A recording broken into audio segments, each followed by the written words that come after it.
You are now tuned in to the Rogers Podcast. Get ready to feel inspired, empowered, and to learn from our expert interviews. And now, let's dive into today's episode. Welcome to the Rogers Podcast. On another episode today, we have none other than Shradha, who is not a stranger to us across the Rogers Group. She has conducted a lot of workshops and projects with us and collaborated with us on so many projects. So let's welcome Shradha. Shradha, welcome on the Rogers Podcast. Thank you, Robin. I've been looking forward to this. Yeah, same. I was like, when are you going to invite me? And here you are today. Excellent. There's a lot of people who know you across the Rogers Group, but there are still some people who don't. So tell us a little bit more about yourself. This is where my participants would be very happy because most of my sessions begin with asking people to introduce themselves and put them in front of the camera. So today it's my turn. Yes. All right. So I'm known as the lady with a lot of energy and a very strong voice. But what matters to me the most is to help people, being able to validate themselves. So I dedicate my life to helping people find their purpose, their passion.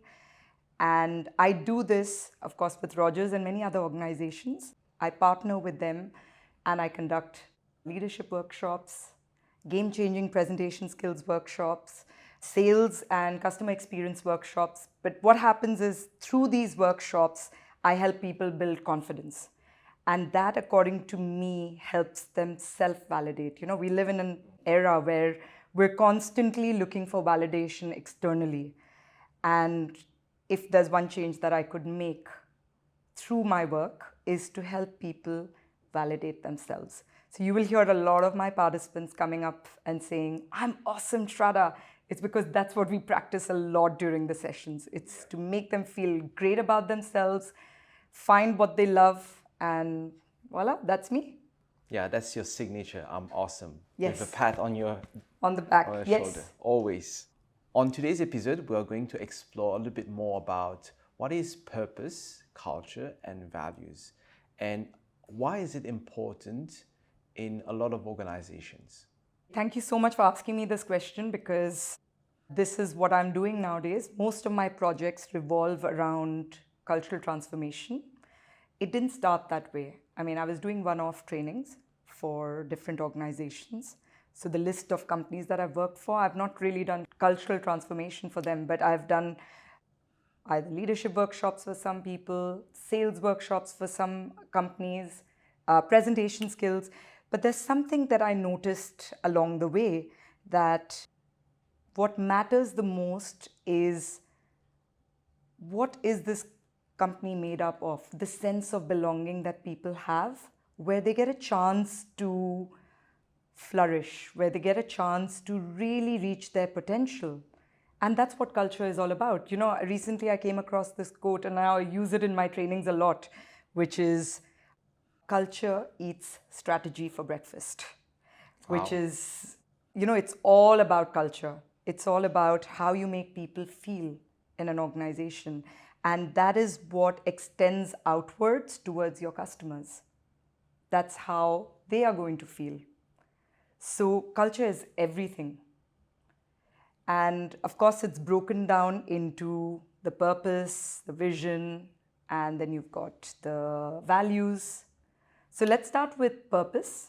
And Rogers has a very beautiful purpose, which is to make this meaningful change in every walk of life. It's not just about organizations. I think each and every one of us has a purpose. You have a purpose. I have a purpose. And this is what creates, I would call it the North Star. It's something that we look at and live our lives. This journey of life is towards that North Star, right? And that's what purpose is. It's how we make our lives meaningful at the end of the day. So, of course, every department has a purpose. Every organization has a purpose.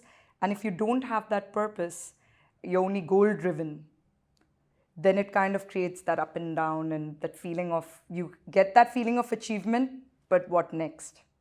And purpose is what keeps you going.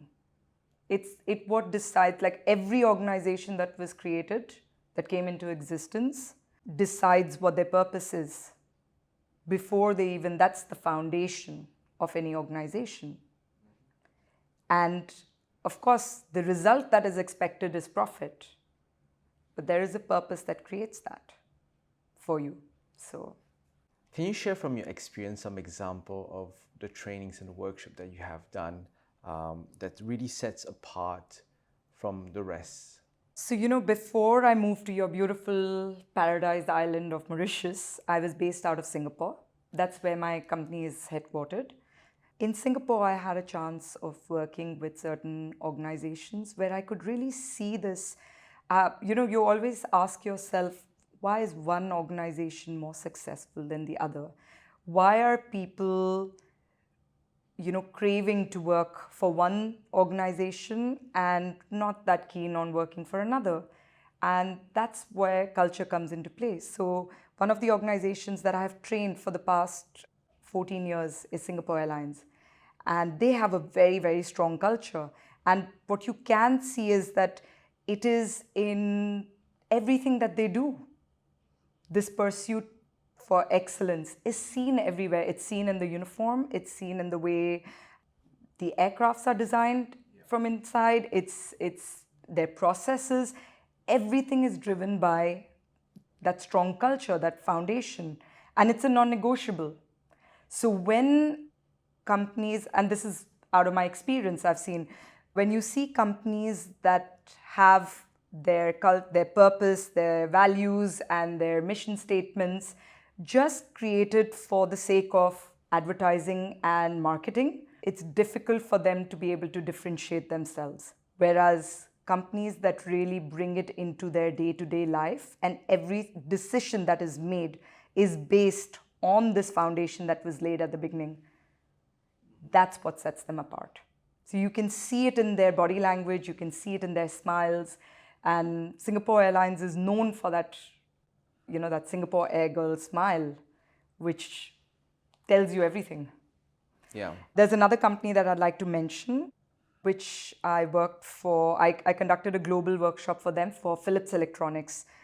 I don't hear of it so much right now, but at that point, they spoke about innovation being their North Star. How do we make people's lives easier through innovation? And I remember this participant of mine, I was doing a train the trainer workshop for them so that they could take it, roll it out globally. And this participant was giving me this example of a mixer grinder. And he said, we actually go down and we experience what happens with this mixer grinder, and that even if the mixer is doing everything, like a machine would do something for you, right? Why would you use a mixer grinder? To mix things, to put all the ingredients together. Yeah, you could do that manually, but it makes your life easier, right? Yeah. And then the older mixer grinders, you had to hold it on top like that. You had to hold the lid. And they actually came up with a technology where you don't have to hold the lid. And they're like, look at this, with every detail is taken into account to create that experience for the customer, to make their lives easier. That's what we took an oath, that we are going to use innovation to make our customers' lives easier. And they actually go down to those details. And this comes from your culture. It comes from your promise that you make to your people as well as to your customers. And can you imagine how enjoyable it must be for the employees that work there? Yeah, that's fantastic. So now let's move on to the Rogers Group. Let's talk about the core values of Rogers & Company Limited. The core values are agility, engagement, and excellence. So how can we get our people to live by these values every day? For the employees, and especially for the operational staff, and they're the major group that is creating these changes that you're promising, right? They take values as the company's values. And if we want them to live the company's values, we need to help them identify what their values are. Because as an individual, each and every one of us has values. And I'd already told you about purpose, which is the North Star. Yeah. Now, what happens is that you've got the North Star, you can see it, but there are many ways to get there. Yeah. So what helps you decide how to get there, which route to take? You could take the right route or the wrong route. What values do is they help us decide what is the right thing to do and what is the wrong thing to do. Like it differentiates between right and wrong for us. That's what values are. So don't you think we already have that individually? As individuals, from childhood, we've been taken through certain rights and wrongs that have been told to us, and those are our values. So if people don't discover their own values and they understand that this is my moral compass, they'll never be able to understand what a company's values are. Because a company's value is its moral compass as well. It helps the company decide what is right and what is wrong. So this would be the best way to get people to live a company's values. Let them understand their own values first. Let them understand what they stand for. Yeah. And it can be different for different people, right? What's right for me may be wrong for you. It's your perspective. But for people to really understand and give importance, they're already following it, don't get me wrong. Huh? Every decision that a person makes in their life, or a big decision, or they have this dilemma, it's that moral compass that comes into play. Yeah. So if we can do that, it'll be easier for us to connect the individual with the company's values. Yeah. Can you give us some practical examples on how to be able to live on a day-to-day basis these values? So I think it all comes down to your actions, right? Your values drive your actions, your behavior. So once you have discovered what your values are, once you've discovered and you've been able to make a connection with the company's values, every behavior, every action that you take, like every job has a certain set of actions that are required. So when you're taking those actions, and sometimes you kind of get lost and you're like, am I doing the right thing? That's where you bring your moral compass in and you say, does it align with my values? Yeah. And that's what, because I think one example that everyone would understand is when you have difficult situations with customers, or you have difficult situations with colleagues, or you have difficult situations with your team members or managers. In those difficult situations, you hear people saying this, right? I don't know what to do. I don't know whether this is the right thing to do. That's when you bring your values in. Yeah. So they kind of need to, even with a difficult situation with a customer, you actually bring those values in and say, okay, is this negotiable, non-negotiable? And you make your decisions. It drives your behavior. Yeah. It's just that people are doing it unknowingly, and if we make it conscious for them, this is going to. So how do we identify our personal values so that we can align with the company's values? Okay, so to identify your personal values, I think you've got to take a journey back into your childhood to find out, because there's a lot. We are a product of our childhood, right? And the programming that we've gone through. So in our household, our values come from our family, it comes from our environment, it comes from our teachers, the place that we lived in, the country that we've lived in. So what happens is that if you go back and you try to identify what were the non-negotiables in my childhood, have I carried them forward? And then it's not just the childhood, okay? It's in your present time also, the big decisions that you've made of moving countries, of moving jobs, of being friends with someone and not being friends with someone. These are big decisions because you're going to spend your valuable time either in a company or with a friend or in a country. And those big decisions that are made are usually made based on those values. So you compare the two and you see which ones have you actually carried forward, and it kind of gives you I know there are many tests out there that you can take, online tests. But I think at the end of the day, if you go back to your childhood and you connect it to what's happening in the present, it's good to, you'll find your values. Your top 3 values, you'll find them. Interesting way to get to know our personal values. Yeah, I'll give you an example, okay? There was a lady that I was coaching the other day, and she said that, punctuality is really important for me. It's a very important value.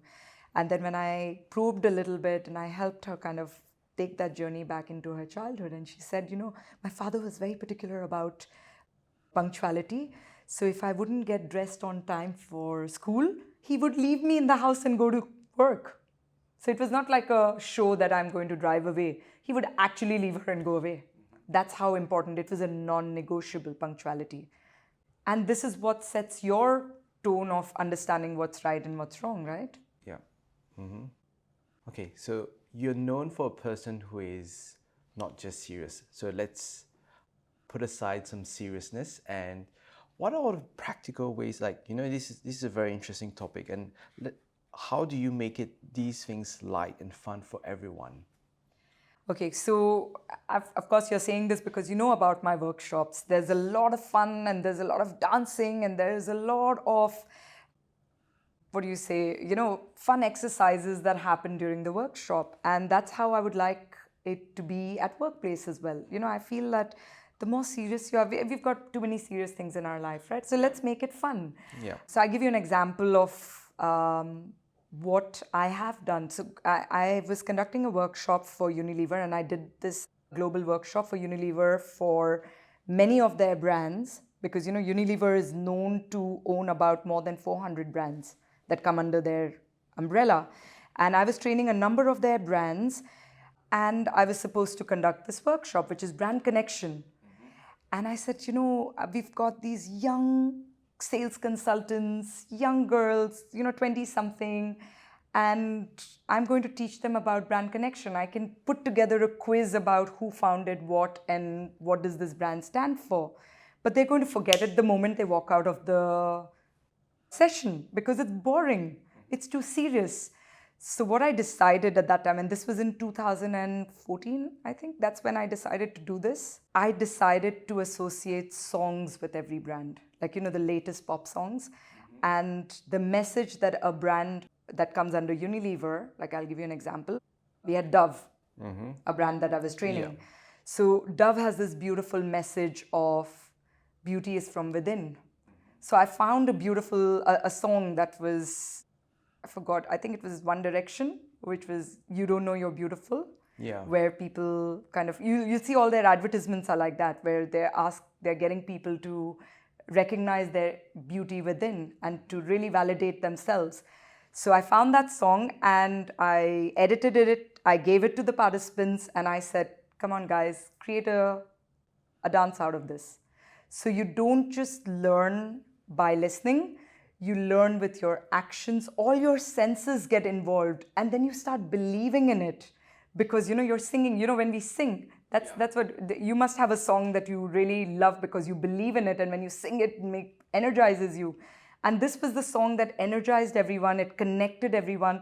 And every morning before we started the training, or every time I felt that it was getting a little bit too serious because they were learning about hair science and they were learning about product knowledge and all that, every time we thought it was getting too serious, we would go in and do that energizer of them singing and dancing to that song. And they weren't just energizing, they were actually, it was going into their system. And they loved the fact that they were bonding with each other, and that belief into that brand story and that brand promise became strong. So that was one. Another organization, we've used emojis to help understand the values and recognize people for the values that they follow. So there are so many ways in which, even Singapore Airlines, we've got a song, we've got an oath, and they have such a good time with it. And the more they enjoy it, the more they believe in it, the more they repeat those words, they dance, it just goes right into their system. Yeah. Wow, that's wonderful. Before we close this chapter of this episode, just one thing that you would like to give to the Rogers Group, like one shot of insight, what would that be? So if it's connected to the purpose and the values, the easiest thing that I would say, and I've done this in many of my workshops, most of my workshops now don't begin without this, is I would suggest that people go and find out what is their superpower. That means find out what is it that makes them unique, what is it that makes them stand out. That's the beginning of the journey. Because what happens is, once you discover your superpower, once you discover what makes you unique from anyone else, Then you start that inward journey of finding out what your values are, how they align to the company's values. Do you believe in the promise of what Rogers or any other organization makes to their customers and their employees?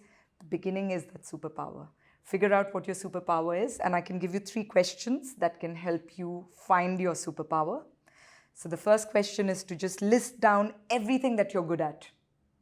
Okay, but you must be good at it, okay? Not know it. Like, I know how to drive, I'm not good at driving, okay? Just giving you an example, okay? I can get from point A to point B, but, technically I don't think I say I'm a F1 driver.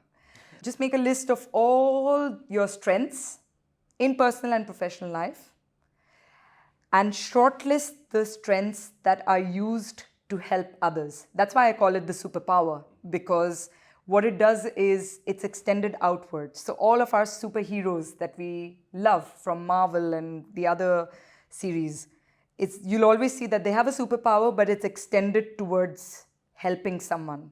So you need to shortlist all your skills that you're good at, that are used to help others, and then find the one that makes you feel. The third step is find the one strength that makes you feel awesome about yourself. That means when you are able to help someone do something, like I've got examples of people saying, my superpower is to make people laugh. My superpower is to make people feel like they belong. My superpower is to do some forensic, like, people from accounting say, like, I like to investigate. And so find that superpower. And if it makes you feel like you can validate yourself and you don't need an external validation when you have completed that task, that is the journey to begin. That is where the starting point. And it's a game changer. So that's where the awesome part comes with what we started with, right? Is that once you use your superpower, you're able to put your right hand up, put it on your left shoulder, and say, I'm awesome, with complete belief. So that's my journey of making people feel awesome. And I hope through this one example or this insight or shots of insight that you call, it helps others. And it helps me in my journey as well. Well, thank you very much for being here on the Rogers podcast. And I hope to see you soon. Thank you very much for your shot of insight and for all your insights that you have shared with us today. Excellent. Thank you so much. It was a pleasure. So please say you're awesome for me. I'm awesome. Thank you for connecting with us on the Rogers podcast. I hope you gained some useful insight. If you'd like to know more about us, don't forget to like and subscribe to our channel. Thank you and see you soon.